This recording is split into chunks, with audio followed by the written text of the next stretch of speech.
கிட்டத்தட்ட நீங்க கேள்விப்பட்டிருப்பீங்க. ரைட்? என்ன சரி தேவைகளுக்கு அந்த சென்சரிங் தான் அந்த வெஹிக்கிள் எங்க போகுது, அந்த லொகேஷன் அது இதுகள நாங்க கண்டுபிடிச்சு கொள்ளலும். Right? Within the vehicle to maximise the safety.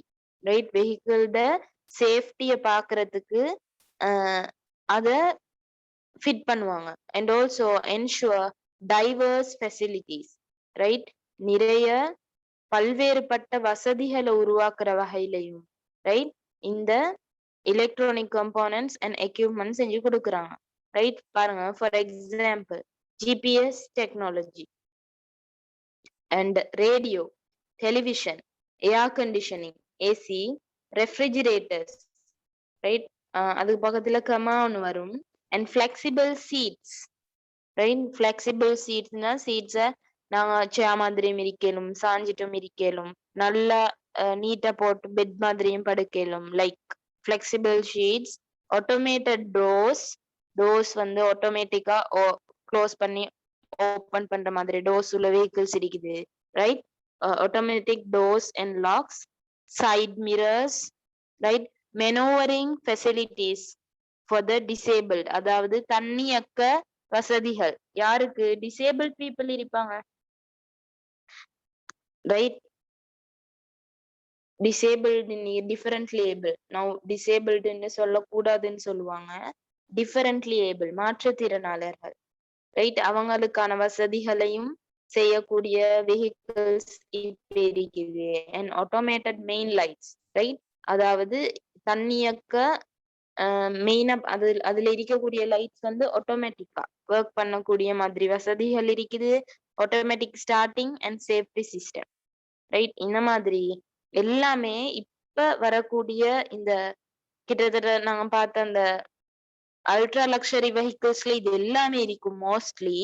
Right? அது இல்லாம இப்ப புதுசா வரக்கூடிய வெஹிக்கிள்ஸ்ல இதுல 1-2 ஃபெசிலிட்டிஸ் ஃபிக்ஸ் பண்ணி தான் வருது. Right? Right. And next one, producing eco-friendly vehicles, minimizing environmental pollution. Eco-friendly vehicles உங்களுக்கு தெரியும்.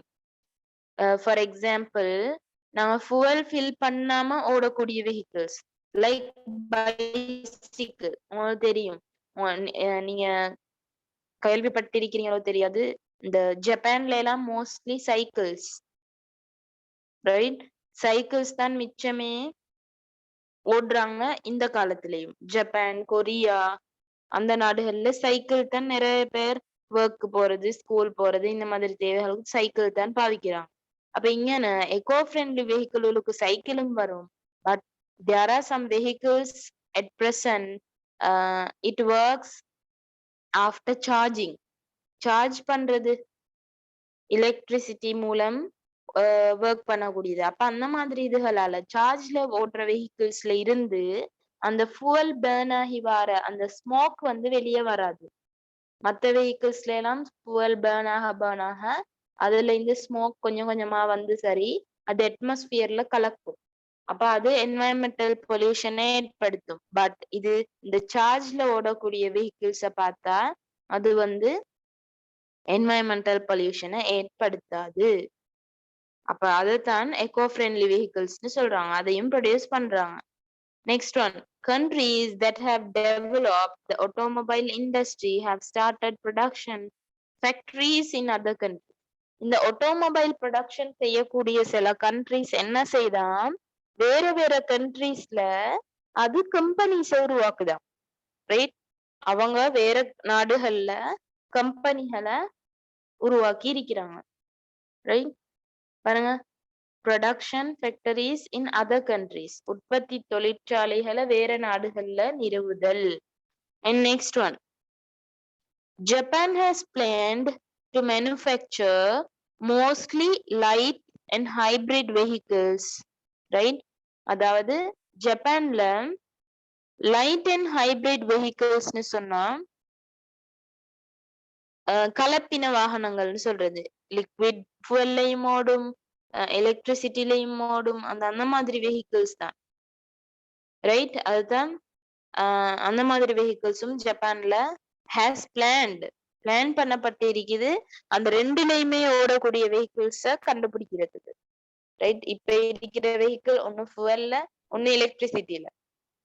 அப்படி ஓடக்கூடியதுதான் கண்டுபிடிச்சிருக்கிறாங்க. அப்ப இங்க நான் என்ன சொல்றாங்க? Japan has planned to manufacture. Right? ஒரு வெஹிக்கிள் எடுத்தா அது fuelலையும் ஓடும், எலக்ட்ரிசிட்டி யூஸ்லயும் ஓடும்ன்ற மாதிரி வெஹிக்கிள்ஸ மேனுஃபேக்சர் பண்றதுக்கு ஜப்பான் பிளான் பண்ணி இருக்குது after 2020.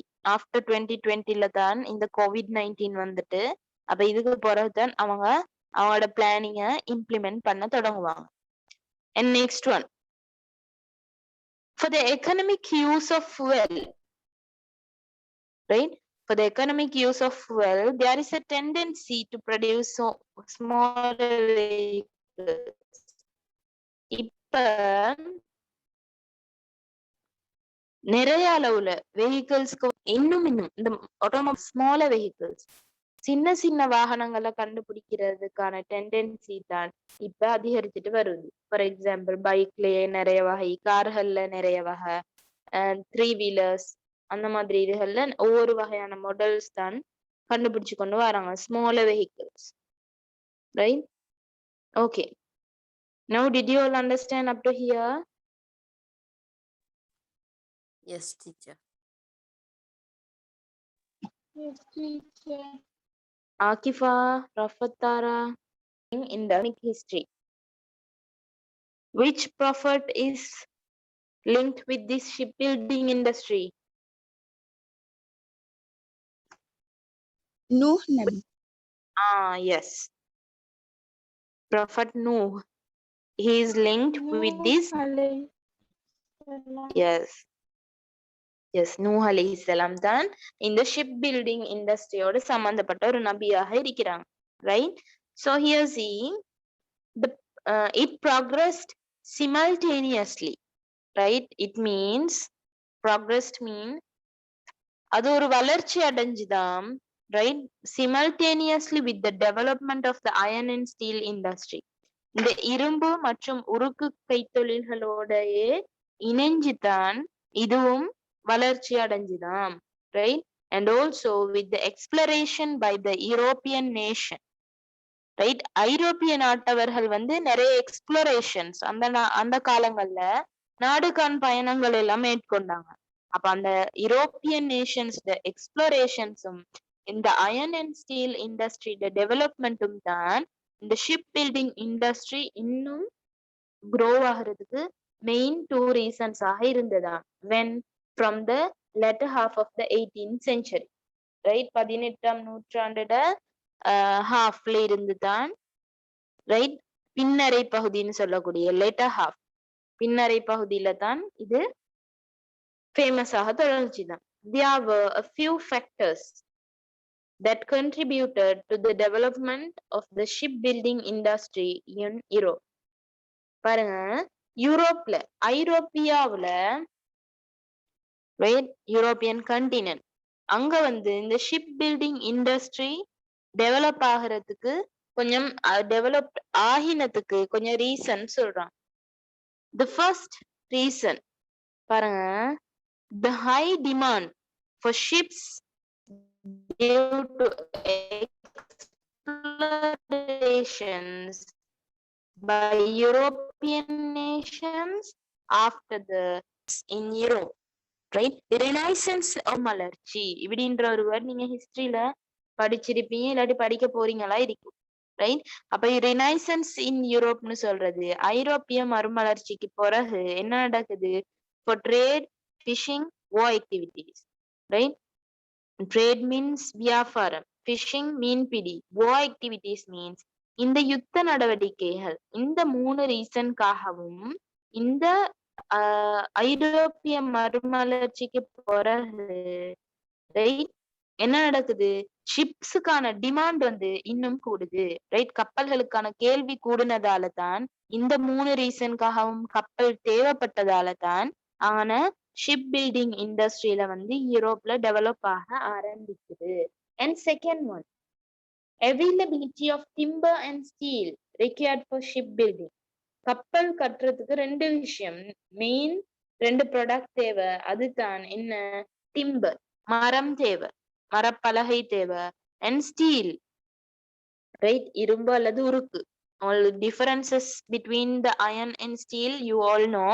Iron is mixed only with the iron ore, and the steel mixed with iron ore and also with other alloys or metals. இதோட mix ஆனது தான் ஸ்டீல். அப்ப இங்க என்ன சொல்றாங்க? availability of timber and steel. Ship பில்டிங்க்கு தேவையான டிம்பரும் ஸ்டீலும் இங்கேயே கிடைச்சது. And next one, availability of indented coast.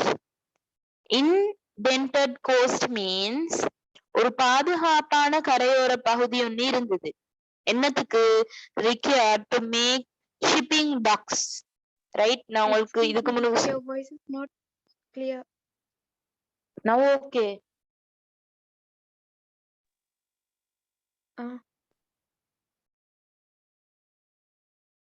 Okay, see, third ல சொல்றாங்க indented coast required to make shipping docks. நான் உங்களுக்கு இதுக்கு முன்னுக்கு shipping docks அப்படின்ற ஒரு வேர்ட் சொல்லி தந்திருக்கிறேன். dock, DOCKS. Anyone of you heard this word before? advertisement அப்படி இல்லாட்டி வேற வீடியோஸ்ல பார்த்திருப்பீங்க. ஷிப்பை ரிப்பேர் பண்றதுக்கோ இல்லாட்டி ஷிப்பை பில்ட் பண்றதுக்கோ தண்ணி நிறைய இருக்கக்கூடிய கடல் பகுதியிலயோ இல்லாட்டி என்ன சரி பெரிய கெனல்ஸ் கிட்டயோ ஒரு பெரிய ஒரு ஓரமான ஒரு பகுதி ஒண்ணுல தான் ஷிப்பை கட்டி அதுல இருந்து அந்த தண்ணிக்குள்ள அந்த ஷிப்பை இறக்கி விடுவாங்க. அப்படி வீடியோஸ் பார்த்திருக்கிறீங்களா?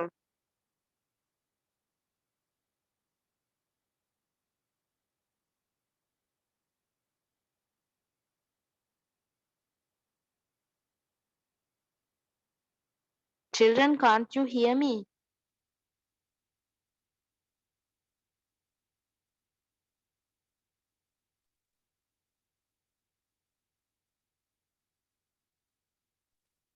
சொன்னா அந்த ஷிப்பை பில்ட் பண்ற நேரம் சரி, அப்படி இல்லாட்டி ஷிப்பை என்னத்துக்கு சரி ரிப்பேர் பண்ற நேரம் சரி, ஒரு கடல் பகுதியிலயோ அப்படி இல்லாட்டி ஒரு பெரிய ஒரு டீப்பா இருக்கக்கூடிய கெனலுக்கு பக்கத்துலயோ கால்வாய்க்கு பக்கத்துலயோ அந்த ஷிப்பை தரைக்கு எடுத்து, ரைட், அந்த தரைன்னா அவங்க கீழே ஏதாவது வச்சிருப்பாங்க, அந்த பகுதிக்கு எடுத்து தான் ஷிப்பை ஒண்ணு கட்டுவாங்க. அப்படி இல்லாட்டி அவங்க என்ன சரி ரிப்பேர் வேலைகளை செய்வாங்க. எல்லாம் செஞ்சு முடிஞ்சதுக்கு பிறகு அந்த ஷிப் ஓகே பாக்குறதுக்காக இல்லாட்டி ஷிப் வேலையை செஞ்சு முடிஞ்சதுக்கு பிறகு அப்படியே தண்ணியில இறக்கிடுவாங்க.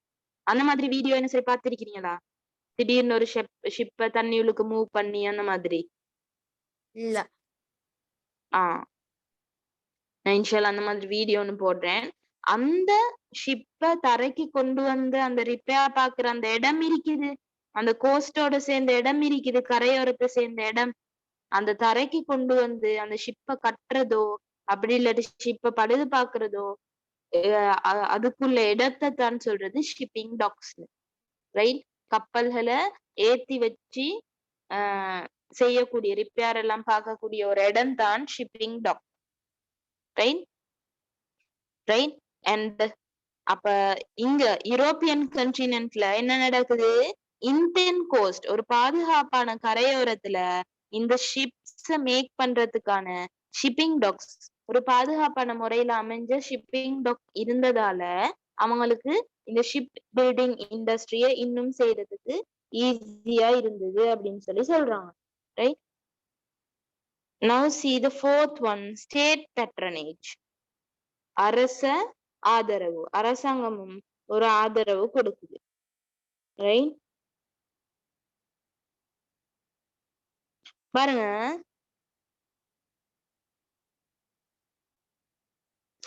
in the early stages ships were built for transporting both passenger and goods. முந்தி காலத்துல ஒரே ஷிப்லயே பேசஞ்சரையும் டிரான்ஸ்போர்ட் பண்ணுவாங்க, குட்ஸையும் டிரான்ஸ்போர்ட் பண்ணுவாங்க, right? But with the development of air transport, அதுக்கு பிறகு இந்த விமானங்கள் ஃபிளைட்ஸ் எல்லாம் வான்வழி போக்குவரத்து வந்ததுக்கு பிறகு the number of passengers using ships reduced. அதுக்கு பிறகு கப்பல்கள்ல பயணிகள் மனிதர்கள் பிரயாணம் செய்யறது வந்து குறைஞ்சுதான் எப்ப after the flight transport or air transport, and therefore more attention was directed towards the building ships suitable for transport goods. அதுக்கு பிறகு goods பொருட்களை ஏத்தி செல்றதுக்கான ஷிப்ஸ் தான் இந்த அதுக்கு ஏத்த மாதிரி ஷிப்ஸ வடிவமைக்கிறதுல தான் இவங்க அட்டென்ஷனை பே பண்ணி இருக்கிறாங்க. லைக் கார்கோ ஷிப்ஸ்னு சொன்னா அதுல பேகேஜ் திங்ஸ் மட்டும்தான் வரும், ரைட்? ஃபாரினர்ஸ் வந்து கொரியர் எல்லாம் அனுப்புவாங்க, அந்த மாதிரி இதுகள் எல்லாம் இதுல தான் வரும், ஷிப்ல தான் வரும். However, even at present, இந்த காலத்திலையும் அல்ட்ரா லக்ஸரி ஷிப்ஸ் அதிசொகுசு கப்பல்கள் இருக்குது, ரைட்? உள்ளுக்கு போனா கிட்டத்தட்ட ஒரு பேலஸ் மாதிரி இருக்கும், right? Ultra luxury ships specified for transporting passengers are being built. அப்ப இந்த மாதிரி சிலவங்க நிறைய ஏர்ன் பண்றவங்க அவங்களோட வெக்கேஷன்கள்ல ஒரு என்டர்டெயின்மெண்ட்டுக்காக இந்த மாதிரி அல்ட்ரா லக்ஸரி ஷிப்ஸ்ல வந்து ட்ரிப்ஸ் எல்லாம் போயிட்டு வருவாங்க, ரைட்? புக் பண்ணி அதுக்குன்னும் நிறைய செலவழிக்கணும். அப்ப அந்த மாதிரி அல்ட்ரா லக்ஸரி ஷிப்ஸும் இப்ப பில்ட் பண்ணப்படுதுதான், இப்ப யூஸ்லயும் இருக்குது, இன்னும் பில்ட் பண்ணவும் படுதுன்னு சொல்றாங்க. Shipbuilding industry has undergone several changes and it has gained a huge progress at present. முந்தி காலத்துல ஆரம்பிச்ச இந்த ஷிப் பில்டிங் இண்டஸ்ட்ரி அதுக்கு பிறகு நிறைய சேஞ்சஸ்க்கு உட்பட்டு இப்ப ஒரு ஹியூஜ் ப்ராக்ரஸ் அடைஞ்சிருக்குதாம், ஒரு பெரிய ஒரு பொசிஷன் அடைஞ்சிருக்குதுன்னு சொல்றாங்க.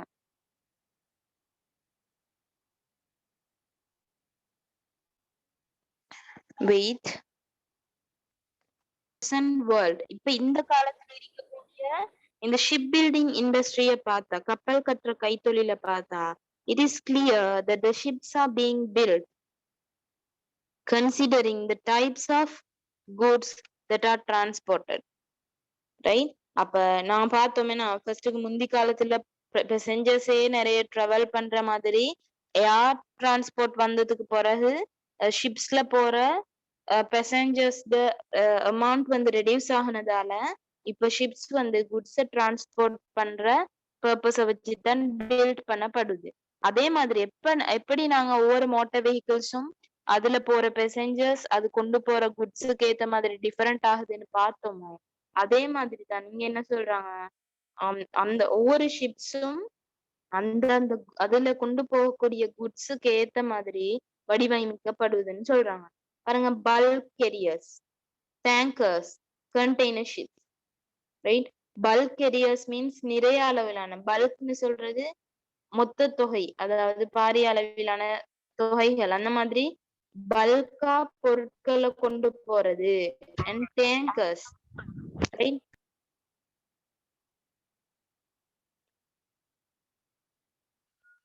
ரைட், டேங்கர்ஸ் மீன்ஸ் பெரிய பெரிய வாகனங்கள். அண்ட் ஆல்சோ கண்டெய்னர் ஷிப்ஸ், கண்டெய்னர்னா உங்களுக்கு தெரியும், நான் சொன்னேன் அந்த பேகேஜ் அதுகள் எல்லாம் வரும், கண்டெய்னர்ஸ் அந்த மாதிரி எல்லாம். அண்ட் டேங்க்ஸ், இந்த மாதிரி பெரிய பெரிய பொருட்களை தான் இந்த ஷிப்ஸ்ல கொண்டு வரப்படும். அப்ப இந்த பர்பஸஸ வச்சுதான் ரைட் ஒவ்வொரு ஷிப்பும் வடிவமைக்கப்படுதுன்னு சொல்றாங்க.